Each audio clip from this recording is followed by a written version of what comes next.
Friends, welcome to my channel. Friends, mock test series के 2 last videos का बहुत अच्छा रिस्पांस आ रहा है और अब आपके लिए तीसरा वीडियो भी तैयार है। तो चलिए शुरू करते हैं तीसरे वीडियो के साथ। तो हमारा पहला क्वेश्चन है, which among the following scenarios warrants insurance. आपको बताना है कि जो नीचे दी गई ऑप्शंस हैं उनमें से कौन सा ऐसा सिनेरियो है जिसमें इंश्योरेंस की बहुत ज़्यादा आवश्यकता है। So option A is the sole breadwinner of the family might die untimely. अर्थात एक परिवार का अकेला कमाने वाला है और उसकी असमय मृत्यु हो जाती है। फिर है अ पर्सन में लूज हिज वॉलेट। एक व्यक्ति है, उसने अपना वॉलेट यानी कि बटुआ गुम कर दिया है। स्टॉक प्राइजेस में फॉल ड्रास्टिकली। स्टॉक प्राइजेस जो हैं वो एकदम नीचे गिर गए हैं। अ हाउस में lose value due to natural wear and tear. एक घर की वैल्यू कम हो गई है क्योंकि वो नेचुरली पुराना हो गया है। तो देखिए, इसमें से जो सबसे पहली ऑप्शन है यानी कि sole breadwinner of the family might die untimely, यही ऐसा सिनेरियो है जिसमें इंश्योरेंस की बहुत ज़्यादा आवश्यकता है। तो इसका राइट आंसर होगा option A. Now the next question is, traditional cash value plans are also known as dash. आपको बताना है कि जो ट्रेडिशनल इंश्योरेंस प्लान्स रहते हैं, जिन्हें हम कैश वैल्यू प्लान्स भी कह देते हैं, उनको आप और क्या कहते हैं। So the options are unbundled plans, bundled plans, ULIP, annuity. देखिए, अनबंडल्ड प्लान ऐसे प्लान्स होते हैं जिसमें सिर्फ आपको एक ही प्रकार की कवरेज मिलती है। यूलिप जो प्लान है ये तो नॉन ट्रेडिशनल की कैटेगरी में है और एन्युटी प्लान्स जो हैं वो पेंशन वाले प्लान्स होते हैं। तो ऑप्शन बची बी यानी कि बंडल्ड प्लान्स। जो ट्रेडिशनल प्लान्स होते हैं वो बंडल्ड प्लान उनको कहा जाता है। देखिए, बंडल प्लान ऐसे प्लान को कहते हैं जिसमें आपको कई प्रकार की कवरेज मिल जाती है। फॉर एग्जांपल, समझने के लिए आप कह सकते हैं कि अलग अलग प्रकार के राइडर्स मिल जाते हैं, यानी कि एक ही प्रीमियम देकर हमें कई सारे बेनिफिट्स जिस प्लान में मिल जाते हैं उसे हम बंडल्ड प्लान कहते हैं। तो ट्रेडिशनल प्लान्स को बंडल्ड प्लान भी कहा जाता है। तो इसका राइट आंसर होगा option B. Now the next question is, which of the following plans have several limitations. आपको बताना है कि नीचे दी गई ऑप्शंस में से कौन सा ऐसा प्लान है जिसमें बहुत सारी लिमिटेशंस रहती हैं। So the options are traditional cash value plans, non traditional plans, both A and B, and neither A nor B. तो देखिए, लिमिटेशंस वाले जो प्लान्स हैं वो हैं हमारे traditional cash value plans. So the right answer is option A. Now the next question is, which among the following is the regulator for insurance industry in India? आपको बताना है कि भारत देश में इंश्योरेंस इंडस्ट्री का रेगुलेटर कौन है। So the options are insurance authority of India, insurance regulatory and development authority of India, life insurance corporation of India, and last option कह रही है general insurance corporation of India. तो देखिए, simple question आपको हमेशा याद रखना है कि भारत में इंश्योरेंस इंडस्ट्री का रेगुलेटर है insurance regulatory and development authority of India, जिसे हम शॉर्ट फॉर्म में IRDAI भी कहते हैं। So the right answer is option B. Now the next question is, in which type of products protection and saving elements are separated. आपको बताना है कि ऐसा कौन सा प्रोडक्ट है जिसमें प्रोटेक्शन और सेविंग एलिमेंट्स अलग अलग रहते हैं। So the options are traditional cash value plans, non traditional plans, both A and B, neither A nor B. तो देखिए, जो हमारे नॉन ट्रेडिशनल प्लान्स रहते हैं, जिसका एग्जाम्पल यूलिप है, इसमें प्रोटेक्शन और सेविंग एलिमेंट्स अलग रहते हैं। So the right answer is option B. Now the next question is, non traditional products involve shift from traditional products in terms of dash. आपको बताना है कि जो नॉन ट्रेडिशनल प्रोडक्ट्स हैं वो ट्रेडिशनल प्रोडक्ट्स से किस प्रकार डिफरेंट हैं। So the options are investment linkage, यानी कि इन्वेस्टमेंट किस प्रकार की जाए, ट्रांसपेरेंसी, फ्लेक्सिबिलिटी, और डी ऑप्शन कह रही है ऑल ऑफ अबव। तो देखिए ये तीनों ही ऑप्शंस जो हैं ये बिल्कुल सही हैं। सो इस क्वेश्चन का जो राइट आंसर है वो ऑप्शन डी होगा, क्योंकि नॉन ट्रेडिशनल प्रोडक्ट्स जो हैं वो ट्रेडिशनल प्रोडक्ट्स यानी कि ट्रेडिशनल लाइफ इंश्योरेंस प्लान से इन तीनों ही बातों में डिफरेंट हैं। सो इसका आंसर ऑप्शन डी है। Now next question is non traditional products are also known as dash. आपको बताना है कि नॉन ट्रेडिशनल प्रोडक्ट्स को हम और क्या कहते हैं। तो देखिए हमने पीछे क्वेश्चन में पढ़ा था कि ट्रेडिशनल प्रोडक्ट्स को हम बंडल्ड प्रोडक्ट कहते हैं, तो नॉन ट्रेडिशनल प्रोडक्ट्स को हम अनबंडल्ड प्लान्स या फिर अनबंडल्ड प्रोडक्ट कहते हैं। तो देखिए ऑप्शंस में दिया है unbundled plan, bundled plan, ULIP and annuity. तो आपको याद रखना है नॉन ट्रेडिशनल प्रोडक्ट्स जो हैं वो अनबंडल्ड प्लान्स की कैटेगरी में आएंगे। तो इसका राइट आंसर ऑप्शन ए होगा। Now the next question is the major appeal for non traditional products was in terms of dash. आपको बताना है कि नॉन ट्रेडिशनल प्रोडक्ट्स के जो मेजर फीचर्स हैं वो क्या होंगे, जो नीचे दी गई ऑप्शंस हैं उनमें से। तो चलिए ऑप्शंस देखते हैं। पहली ऑप्शन है इन्फ्लेशन बीटिंग रिटर्न्स, यानी कि महंगाई रिटर्न्स को अफेक्ट करती है। नेक्स्ट ऑप्शन है direct linkage with investment gains, यानी कि इन प्लान्स की इन्वेस्टमेंट गेन्स के साथ डायरेक्ट लिंकेज रहती है। फिर है flexibility and higher surrender value, यानी कि ये प्लान्स फ्लेक्सिबल हैं, यानी कि कुछ भी चेंजेस अगर आपको करनी है तो वो इजीली की जा सकती है, और सरेंडर वैल्यू ज़्यादा रहती है। और लास्ट ऑप्शन कह रही है ऑल ऑफ अबव। तो देखिए ए, बी और सी ये तीनों ही ऑप्शंस जो हैं ये नॉन ट्रेडिशनल प्लान्स के फीचर्स में आती हैं। तो इसका राइट ऑप्शन जो है वो डी होगा, जो राइट आंसर होगा।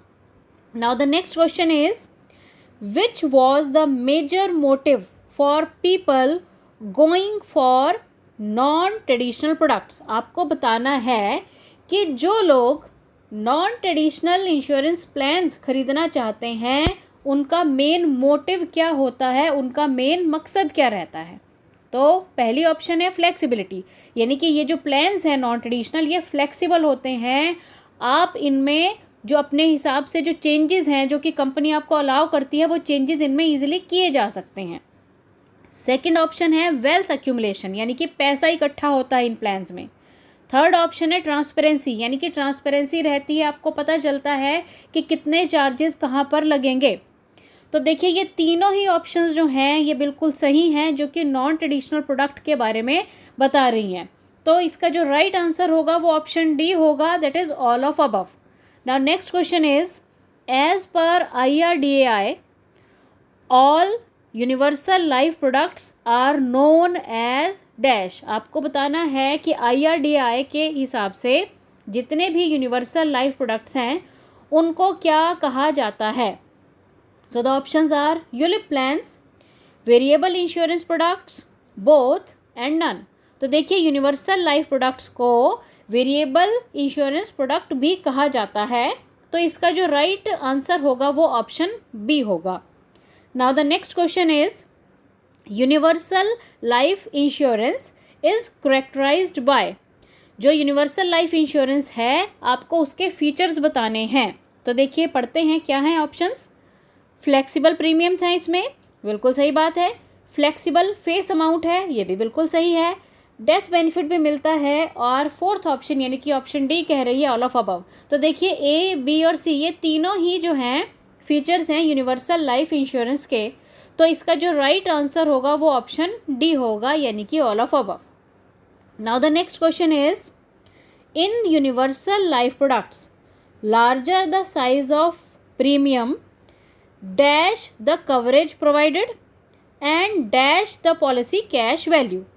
तो देखिए आपको बताना है कि यूनिवर्सल लाइफ प्रोडक्ट में प्रीमियम की वैल्यू क्या होगी, उसके हिसाब से कवरेज क्या होगी। इस प्रकार हमसे दो बातें इन्होंने पूछी हुई हैं। तो देखिए यूनिवर्सल लाइफ प्रोडक्ट में आपको सिंपली याद रखना है कि यूनिवर्सल लाइफ प्रोडक्ट में larger the size of premium, larger the coverage provided and larger the policy cash value.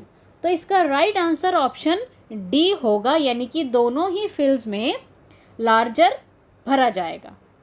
Now the next question is under universal life product there was facility of completely flexible premiums after how many years. आपको बताना है कि universal life product में कितने साल बाद premiums की flexibility पूरी तरह से मिल जाती है। तो इसका जो राइट आंसर है वो है 1, यानी कि आफ्टर 1 ईयर। तो इसका राइट आंसर ऑप्शन ए होगा। Now the next question is universal life policies are kept in force even if premiums are not paid provided its cash value was sufficient to pay for the following items. तो इस question में पूछा गया है कि universal life policy in force रहती है अगर प्रीमियम ना भरा हो, पर ये चाहिए कि जो उसकी कैश वैल्यू है वो इतनी सफिशिएंट होनी चाहिए कि जिससे नीचे दी गई ऑप्शंस में से कौन सी चीज़ को पे किया जा सके। So the options are policy preparation and stamp charges, agent commission and policy charges, और सी ऑप्शन कह रही है मॉर्टेलिटी चार्जेस एंड एक्सपेंसेस। तो देखिए इसका जो राइट आंसर है वो ऑप्शन सी होगा, यानी कि यूनिवर्सल लाइफ पॉलिसी अगर प्रीमियम नहीं भी भरा है तब भी वो इन फोर्स रहेगी अगर उसकी कैश वैल्यू इतनी हो गई है जिससे कि मॉर्टेलिटी चार्जेस और एक्सपेंसेस को भरा जा सकता है। So the right answer is option C. Now the next question is universal life plans provide for which of the following facility. आपको बताना है कि यूनिवर्सल लाइफ प्लान्स कौन सी फैसिलिटी प्रोवाइड करते हैं। फर्स्ट ऑप्शन है payment of additional premiums over and above the target amount, then skipping of premiums, then both A and B, and none of above. तो देखिए पहली ऑप्शन कह रही है कि जितना आपका टारगेट अमाउंट प्रीमियम का सेट हुआ है आप उससे ज़्यादा भी प्रीमियम भर सकते हैं। तो ये बात बिल्कुल सही है क्योंकि यूनिवर्सल लाइफ प्लान्स बहुत फ्लेक्सिबल प्लान्स हैं। ऑप्शन बी कह रही है कि आप प्रीमियम स्किप भी कर सकते हैं। देखिए प्रीमियम आप स्किप ज़रूर कर सकते हैं, बस इसमें जो आपकी कैश वैल्यू है वो सफिशिएंट होनी चाहिए। तो यूनिवर्सल लाइफ प्लान्स के हिसाब से ये दोनों ही ऑप्शंस सही हैं। सो इसका राइट आंसर आएगा option C, means both A and B. Now the next question is universal life insurance policy provides for partial withdrawals. This withdrawal was made from policies dash. तो इस question में पूछा गया है कि universal life insurance policy में आप partial withdrawal करवा सकते हैं और ये पार्शियल विड्रॉल आप किस चीज़ से करवा सकते हैं। So the options are loan value, then surrender value, paid up value and cash value. तो देखिए यूनिवर्सल लाइफ पॉलिसी में जो भी आप पार्शियल विड्रॉल करवा सकते हैं वो पॉलिसी की कैश वैल्यू से किया जा सकता है। So the right answer is option D. Now the next question is in respect of universal life insurance which of the following statement is correct. अगर हम यूनिवर्सल लाइफ इंश्योरेंस पॉलिसी की बात करें तो आपको बताना है कि जो नीचे दी गई ऑप्शंस हैं उनमें से करेक्ट स्टेटमेंट कौन सी है। So the first option is the partial withdrawal once taken need not be repaid. इसका मतलब है कि अगर आपने एक बार पार्शियल विड्रॉ करवाया है तो उसे रीपे करने की आवश्यकता नहीं है। नेक्स्ट ऑप्शन कह रही है policy was kept in force even if premiums are not paid provided there were adequate investment returns. इस ऑप्शन का मतलब है कि अगर आपने प्रीमियम नहीं भरा है तो पॉलिसी आपकी इनफोर्स रहेगी, बस ये चाहिए कि आपका जो कैश वैल्यू है उस पॉलिसी की यानी कि जो इन्वेस्टमेंट रिटर्न है वो उसमें सफिशिएंट जमा हो चुका है। तो देखिए ये दोनों ही बातें यूनिवर्सल लाइफ पॉलिसी के रिगार्डिंग सही हैं। सो इसका राइट आंसर ऑप्शन सी होगा, means both A and B are correct. Now the next question is, as per IRDAI which of the following non-traditional products are permitted to be sold? आपको बताना है कि IRDAI के हिसाब से कौन सा ऐसा नॉन ट्रेडिशनल प्रोडक्ट है जिसको बेचने की परमिशन दी गई है। So the options are variable insurance plans, unit linked insurance plans. तो देखिए कि ये जो दोनों ही प्रोडक्ट्स हैं इनको इंडिया में, भारत में बेचा जा सकता है। तो इसका जो राइट आंसर है वो ऑप्शन सी होगा, means both A and B. Now the next question is, variable life insurance is a kind of dash insurance. आपको बताना है कि वेरिएबल लाइफ इंश्योरेंस जो कि एक नॉन ट्रेडिशनल प्रोडक्ट ही है, ये एक किस प्रकार का इंश्योरेंस है। तो देखिए वेरिएबल लाइफ इंश्योरेंस एक प्रकार का होल लाइफ इंश्योरेंस रहता है। तो ऑप्शंस में आपको चेक करना है होल लाइफ इंश्योरेंस कौन सी ऑप्शन है, तो चेक करिए। जी बिल्कुल सही, ये है option A. So the right answer is option A, means variable life insurance is a kind of whole life insurance. Now the next question is, in variable life insurance the death benefit and cash value of the policy dash according to the investment performance of special investment account into which premiums are credited। तो इस question में कहा गया है कि जो variable life insurance है इसमें डेथ बेनिफिट और कैश वैल्यू जो है वो पॉलिसी की, वो इन्वेस्टमेंट के हिसाब से क्या होती है। तो देखिए इन्वेस्टमेंट के हिसाब से क्या होगी वो ऑप्शंस पढ़ते हैं। सबसे पहली है वेंट अप, यानी कि अपर जाएगी, ऊपर जाएगी। नेक्स्ट है वेंट डाउन, यानी कि नीचे जाएगी। सी ऑप्शन कह रही है रिमेन्स फिक्स्ड और डी कह रही है फ्लक्चुएट। तो इसका जो राइट आंसर है वो होगा डी, ऑप्शन डी, क्योंकि वेरिएबल लाइफ इंश्योरेंस में डेथ बेनिफिट और कैश वैल्यू जो है पॉलिसी की, वो जैसे इन्वेस्टमेंट या फिर जो रिटर्न्स हैं उसके हिसाब से वो अप एंड डाउन यानी कि फ्लक्चुएशन होने के चांसेस रहते हैं, यानी कि इन्वेस्टमेंट परफॉर्मेंस के अकॉर्डिंग वो चेंजेस उसमें आ सकती हैं। तो इसका जो राइट आंसर है वो ऑप्शन डी होगा। Now the next question is, under variable life insurance if the cash value become zero the policy would dash. तो इस क्वेश्चन में पूछा गया है कि अगर हम वेरिएबल लाइफ इंश्योरेंस की बात करते हैं और अगर कैश वैल्यू ज़ीरो हो जाती है तो पॉलिसी के साथ क्या होगा। सो ऑप्शंस देखते हैं। ऑप्शन 1 कह रही है, ए ऑप्शन कह रही है कंटिन्यू रहेगी पॉलिसी। बी कह रही है कन्वर्टेड इनटू टर्म इंश्योरेंस, यानी कि ये बदल जाएगी और टर्म इंश्योरेंस में कन्वर्ट हो जाएगी। ऑप्शन सी कह रही है सरेंडर हो जाएगी और ऑप्शन डी कह रही है कि ये हो जाएगी टर्मिनेट। तो देखिए बिल्कुल सही बात है कि अगर कैश वैल्यू ज़ीरो हो जाती है तो पॉलिसी टर्मिनेट हो जाती है। सो इसका राइट आंसर होगा option D. Now the next question is, in traditional cash value policies the policy reserve form part of a dash. तो इस क्वेश्चन में पूछा गया है कि अगर हम ट्रेडिशनल कैश वैल्यू पॉलिसी की बात करते हैं तो जो पॉलिसी का रिजर्व है वो कौन से पार्ट में आएगा। तो देखिए सबसे पहले ऑप्शन है स्पेशल इन्वेस्टमेंट अकाउंट, फिर है जनरल इन्वेस्टमेंट अकाउंट, नेक्स्ट है बोथ और लास्ट ऑप्शन कह रही है नन।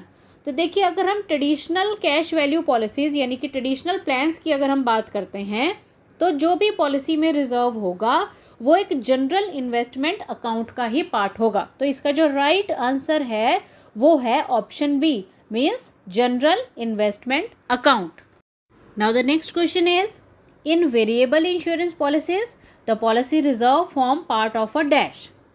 तो ऑप्शंस हैं special investment account, general investment account, both and none. तो देखिए लास्ट क्वेश्चन में हमने पढ़ा था कि जो हमारे ट्रेडिशनल पॉलिसीज़ रहते हैं उसमें पॉलिसी में जो रिजर्व होगा, जो पैसा इकट्ठा होगा वो किस प्रकार के अकाउंट में होगा, तो उसमें हमने पढ़ा जनरल इन्वेस्टमेंट अकाउंट में।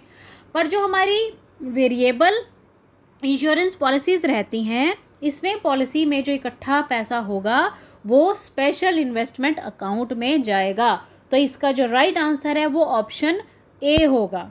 Now the next question is, in variable insurance plan the policy reserves are placed in dash fund which do not form part of its general investment account. तो इस question में पूछा गया है कि insurance variable insurance plan में जो policy reserve है वो किस प्रकार के फंड में रखा जाता है जो कि एक जनरल इन्वेस्टमेंट अकाउंट में नहीं रहता है। तो देखिए इसका जो आंसर है वो होगा ऑप्शन बी, यानी कि एक सेपरेट फंड बनता है और वो एक स्पेशल इन्वेस्टमेंट अकाउंट में जाता है। तो इसका जो राइट आंसर है वो ऑप्शन बी होगा, means separate fund. Now the next question is, in which type of policy death benefits and cash value varied with investment experience. आपको बताना है कि किस प्रकार की पॉलिसी में डेथ बेनिफिट और कैश वैल्यू जो है वो इन्वेस्टमेंट के हिसाब से वेरी करता है। So the options are traditional cash value plan, ULIP, universal life insurance and option D है वेरिएबल लाइफ इंश्योरेंस।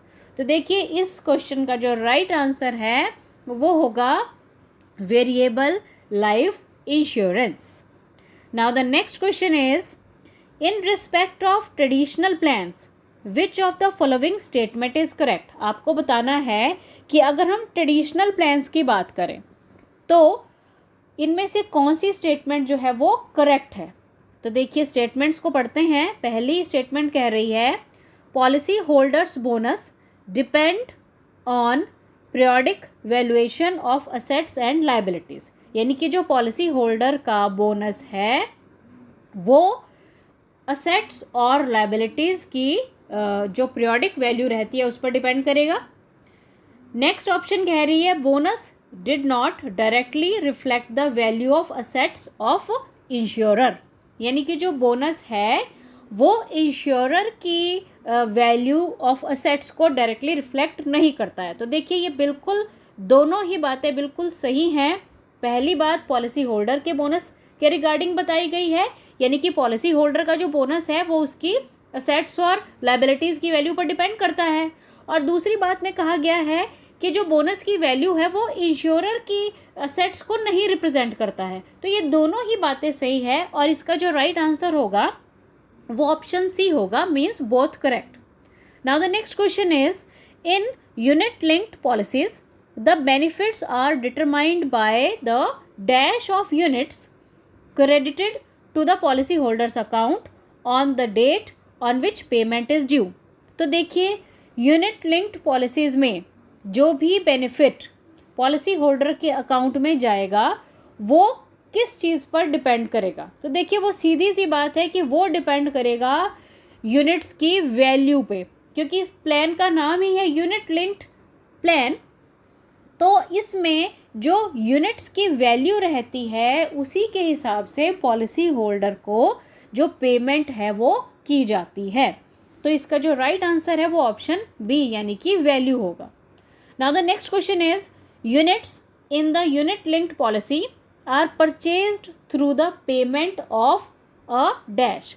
तो देखिए इस क्वेश्चन में पूछा गया है कि अगर आप एक यूलिप प्लान यानी कि यूनिट लिंक्ड इंश्योरेंस प्लान खरीदना चाहते हैं तो जो उसमें यूनिट्स की वैल्यू है या जो आप यूनिट्स परचेज करते हैं वो किस प्रकार की पेमेंट से परचेज कर सकते हैं।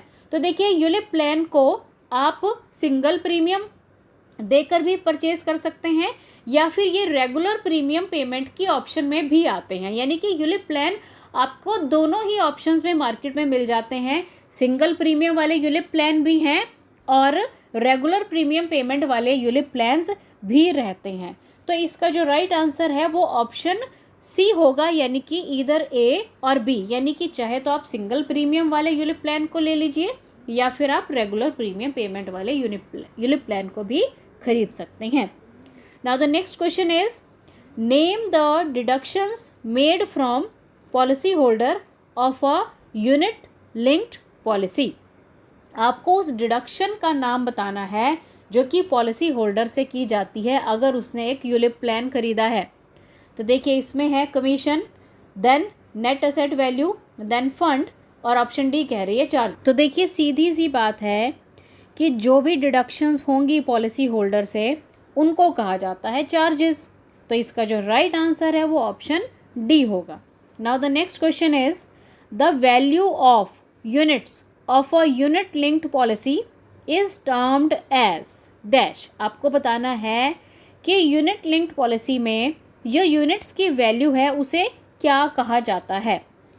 So the options are gross asset value, net asset value, bonus and guaranteed addition. तो देखिए यूनिट लिंक्ड पॉलिसी में जो यूनिट्स की वैल्यू रहती है उसे हम नेट असेट वैल्यू कहते हैं, जिसे शॉर्ट फॉर्म में NAV या NAV भी कहा जाता है। तो इसका जो राइट आंसर है वो ऑप्शन बी होगा। Now the next question is which special feature of unit linked policy allowed change from one fund to another. आपको बताना है कि यूनिट लिंक्ड पॉलिसी में एक ऐसा स्पेशल फीचर दिया जाता है जिससे कि आप एक फंड से दूसरे फंड में चेंज कर सकते हैं। तो उस फीचर को क्या कहा जाता है? ऑप्शंस हैं transfer, switching, assignment and loan. तो देखिए जब हम एक फंड से दूसरे फंड में चेंज करते हैं यूलिप प्लान में तो उसे कहा जाता है स्विचिंग। तो इसका जो राइट आंसर है वो ऑप्शन बी होगा, means switching. Now the next question is from the following choose the fund which provides for predominant investment in equities. आपको बताना है कि जो नीचे दी गई ऑप्शंस हैं उनमें से जो इक्विटीज़ में प्रमुख निवेश किया जाता है उसे क्या कहते हैं। तो देखिए इक्विटी में निवेश किए जाने वाले फंड को कहा जाता है इक्विटी फंड। तो इसका डायरेक्टली आंसर हमें मिल गया option A, that is equity fund. Now the next question is what could be the basis for choice of fund in a unit linked policy. इस क्वेश्चन में पूछा गया है कि अगर आप एक यूनिट लिंक्ड पॉलिसी में अपना कोई फंड चूज़ करते हैं तो कौन सा ऐसा बेसिस होगा जिसको आप ध्यान में रख के आप फंड को चूज़ करेंगे। तो इसमें ऑप्शंस हैं investment need, risk profile, both A and B and NOTA. तो देखिए जब भी हम फंड चूज़ करते हैं, अगर हम एक यूलिप प्लान ले रहे हैं तो उसमें हमें ध्यान देना होता है कि हमें किस प्रकार का इन्वेस्टमेंट ज़रूरत है, कैसी इन्वेस्टमेंट नीड है हमारी और कैसा हमारा रिस्क प्रोफाइल है। इसी के हिसाब से हमें फ़ंड की अपनी पसंद करनी चाहिए, फ़ंड चूज़ करना चाहिए। तो इसका जो राइट आंसर है वो ऑप्शन सी होगा। Now the next question is in traditional life insurance policy the investment risk is borne by dash while in unit linked plans investment risk is borne by dash. अब इस question में पूछा गया है कि अगर हम ट्रेडिशनल लाइफ पॉलिसीज़ की बात करते हैं तो इन्वेस्टमेंट रिस्क जो है वो कौन बियर करेगा, मतलब कौन उठाएगा उसे, और अगर हम यूनिट लिंक प्लान की बात करते हैं तो उसमें इन्वेस्टमेंट रिस्क कौन उठाएगा। तो देखिए जो ट्रेडिशनल लाइफ पॉलिसीज़ हैं उसमें इन्वेस्टमेंट रिस्क जो है वो इंश्योरेंस कंपनी के द्वारा बियर किया जाता है, जबकि यूनिट लिंक प्लान्स में इन्वेस्टमेंट का जो रिस्क है वो यूनिट होल्डर या फिर जिसको आप पॉलिसी होल्डर भी कह सकते हैं या जिसको हम इंश्योर्ड भी कह सकते हैं उसके द्वारा बियर किया जाता है।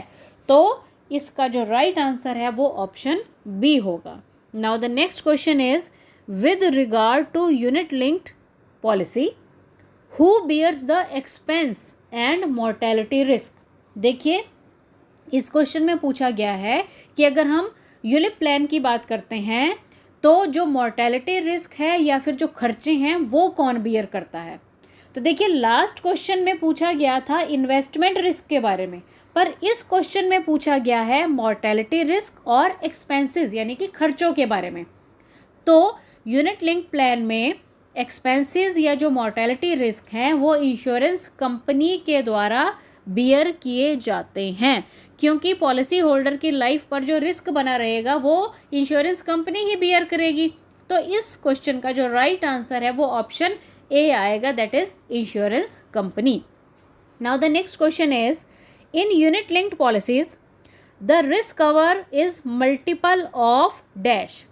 तो इस क्वेश्चन में पूछा गया है कि यूनिट लिंक्ड पॉलिसी में जो रिस्क कवर रहता है वो किसका मल्टीपल होगा? So the options are fund value, accumulations, net asset value and premium. तो देखिए सीधी सी बात, यूनिट लिंक प्लान में जो रिस्क कवर है वो प्रीमियम का ही मल्टीपल होगा। So the right answer is option D. Next question is, in unit linked plan the fund value is a product of which of the following. आपको बताना है कि यूनिट लिंक्ड प्लान में fund value किन किन चीज़ों का कॉम्बिनेशन है, यानी कि जो फंड वैल्यू है वो किस किस चीज़ को जोड़कर बनती है। तो देखिए यूनिट लिंक्ड प्लान में fund value net asset value और नंबर ऑफ यूनिट्स के कॉम्बो से बनती है। तो जल्दी से ढूंढिए कौन सी ऑप्शन राइट ऑप्शन होगी। बिल्कुल सही, D option is the right answer. Now the next question is, why pensions are said to represent the flip side of life insurance. आपको बताना है कि पेंशंस को लाइफ इंश्योरेंस का उल्टा क्यों माना गया है, या हम ये कह सकते हैं कि ऐसा क्यों कहा जाता है कि जो पेंशन है वो लाइफ इंश्योरेंस से विपरीत दिशा में या उल्टी दिशा में क्यों चलती है। तो देखिए इसकी ऑप्शंस जो हैं, फर्स्ट ऑप्शन है life insurance provides protection against premature death, whereas pension covers contingency of living too long. अब देखिए पहली ऑप्शन ने कहा है कि जो लाइफ इंश्योरेंस है ये प्रोटेक्शन देती है अगर किसी की मृत्यु जो है वो असमय हो जाती है, जबकि जो पेंशन है ये कवर देती है अगर कोई व्यक्ति बहुत ज़्यादा लंबी आयु जीता है। तो ये बिल्कुल सही बात है। दूसरी ऑप्शन में कहा गया है कि in life insurance premium payment result in creation of sum assured, यानी कि लाइफ इंश्योरेंस में जो हम प्रीमियम पे करते हैं उससे एक सम अश्योर्ड क्रिएट होता है, यानी कि हमारा पैसा इकट्ठा होता है। In case of pension the corpus gets liquidate by regular income payments, जबकि जो पेंशन प्लान्स हैं उनमें जो इकट्ठा पैसा है वो जब पेंशन के रूप में, या हम कह सकते हैं कि रेगुलर इंस्टॉलमेंट्स के रूप में पॉलिसी होल्डर को दिया जाता है, तो वो इकट्ठा पैसा कम होता रहता है। तो इस तरह हम देख सकते हैं कि जो लाइफ इंश्योरेंस है उसमें पहले किस्तें दी जाती हैं, उससे पैसा इकट्ठा हो जाता है, जबकि जो पेंशन प्लान्स हैं उसमें पहले इकट्ठा पैसा दिया जाता है और उस पैसे से थोड़ी थोड़ी पेंशन जो है वो हर महीने या क्वार्टरली या 6 महीने बाद या फिर ईयरली फॉर्म में पॉलिसी होल्डर को दी जाती है। तो हम कह सकते हैं कि जो लाइफ इंश्योरेंस है और पेंशन प्लान है ये दोनों उल्टी दिशा में चलते हैं। और सी ऑप्शन कह रही है both of above are correct. तो देखिए इसमें दोनों ही जो ऑप्शंस हैं ए और बी वो दोनों ही करेक्ट हैं। तो इसका जो राइट आंसर है इस क्वेश्चन का वो ऑप्शन सी होगा। Now the next question is, public pensions are provided by. आपको बताना है कि जो पब्लिक पेंशन है वो किसके द्वारा प्रोवाइड की जाती है। तो देखिए पब्लिक पेंशंस जो हैं वो हमेशा स्टेट यानी कि सरकार के द्वारा प्रोवाइड की जाती है। सो इस क्वेश्चन का राइट आंसर ऑप्शन डी होगा। Now the next question is, public pensions are funded in the following manner. आपको बताना है कि जो पब्लिक पेंशंस हैं उनमें फंड किस प्रकार से किया जाता है। तो देखिए इसमें ऑप्शंस हैं earn as you go, take as you go, spend as you go and last option है पे एज यू गो। तो देखिए इसका जो सही आंसर है वो ऑप्शन डी है, पे एज यू गो। इसका मतलब है उपयोग के अनुसार भुगतान करना। तो पब्लिक पेंशंस जो हैं वो पे एज यू गो के हिसाब से फंड की जाती हैं। Now the next question is, which of the following is incorrect. आपको नीचे ऑप्शंस दी गई हैं और आपको बताना है कि कौन सी ऑप्शन है जो गलत है। पहली ऑप्शन है many developed countries provide pension to elevate poverty, यानी कि बहुत सारी कंट्रीज़ में पेंशन प्रोवाइड की जाती है ताकि जो गरीबी है उसे काफ़ी हद तक कंट्रोल किया जा सके। बी ऑप्शन कह रही है these pensions are sufficient to maintain a modest lifestyle, कि जो पेंशन दी जाती है वो इतनी होती है या इतनी सफिशिएंट होती है जिससे कि एक अच्छा लाइफस्टाइल जिया जा सके। और सी ऑप्शन कह रही है कि ए और बी दोनों करेक्ट हैं, और डी ऑप्शन कह रही है कि ए और बी दोनों ही गलत हैं। तो देखिए जो ए ऑप्शन है वो तो बिल्कुल सही है, पर जो बी ऑप्शन है वो इनकरेक्ट है, क्योंकि ये पेंशन इतनी नहीं होती है कि कोई एक बहुत अच्छा लाइफस्टाइल जी सके। ये पेंशन सिर्फ इतनी होती है कि इंसान की जो बेसिक ज़रूरतें हैं उन्हें ही पूरा किया जा सकता है। सो इस क्वेश्चन का राइट आंसर ऑप्शन बी है। Now the next question is who provides occupational pensions. आपको बताना है कि ऑक्यूपेशनल पेंशंस कौन प्रोवाइड करता है। देखिए जिस पेंशन के नाम में ही पता चल रहा है ऑक्यूपेशनल पेंशन, तो ऑक्यूपेशन से जो रिलेट करेगी। तो देखिए आंसर ढूंढते हैं ऑप्शंस में से। पहली ऑप्शन है इंश्योरेंस कंपनी, फिर है employers, then individuals and state. तो देखिए occupational pensions are provided by employers, तो इसका जो राइट आंसर है वो ऑप्शन बी है। Now the next question is which is a type of occupational pension. आपको बताना है कि कौन सी पेंशन ऑक्यूपेशनल पेंशन की कैटेगरी में आएगी। तो ऑप्शंस हैं defined benefit type, defined contribution type, both are correct and both are wrong. तो देखिए जो ऑक्यूपेशनल पेंशन है उसमें दोनों ही टाइप्स की पेंशन आ जाती हैं, जो कि डिफाइंड बेनिफिट टाइप है और दूसरी डिफाइंड कंट्रीब्यूशन टाइप। तो इसका जो सही आंसर है वो ऑप्शन सी होगा। Now the next question is under defined benefit type the benefit payable is independent of dash. तो देखिए अब इस क्वेश्चन में पूछा गया है कि जो डिफाइंड बेनिफिट टाइप की ऑक्यूपेशनल पेंशन होती है उसमें जो बेनिफिट है जो पे किया जाएगा वो किससे इंडिपेंडेंट होता है। तो देखिए फर्स्ट ऑफ ऑल तो डिफाइंड बेनिफिट टाइप जो पेंशन है जहाँ पर एम्प्लॉयर एक फिक्स पेंशन देने का प्रॉमिस करता है उसे कहा जाता है। तो देखिए ये किस किस चीज़ से इंडिपेंडेंट होगी। फर्स्ट ऑप्शन है कॉन्ट्रीब्यूशंस, देन इन्वेस्टमेंट अर्निंग्स, और सी ऑप्शन जो है ये कह रही है बोथ आर करेक्ट। तो देखिए जो डिफाइंड बेनिफिट टाइप पेंशन है ये कंट्रीब्यूशन और इन्वेस्टमेंट अर्निंग दोनों से ही इंडिपेंडेंट होगी। तो इसका जो आंसर है वो सी होगा, both are correct. Now the next question is quantum of pension under defined benefit type would depend on.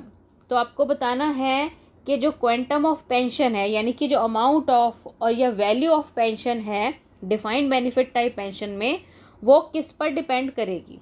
So the options are accrual rate, salary, pensionable services, और फोर्थ ऑप्शन है all of above. तो देखिए इसका जो right answer आएगा वो option D होगा, क्योंकि डिफाइंड बेनिफिट टाइप पेंशन जो है उसमें क्वेंटम ऑफ पेंशन इन तीनों ही चीज़ों पर डिपेंड करता है। So the right answer is option D.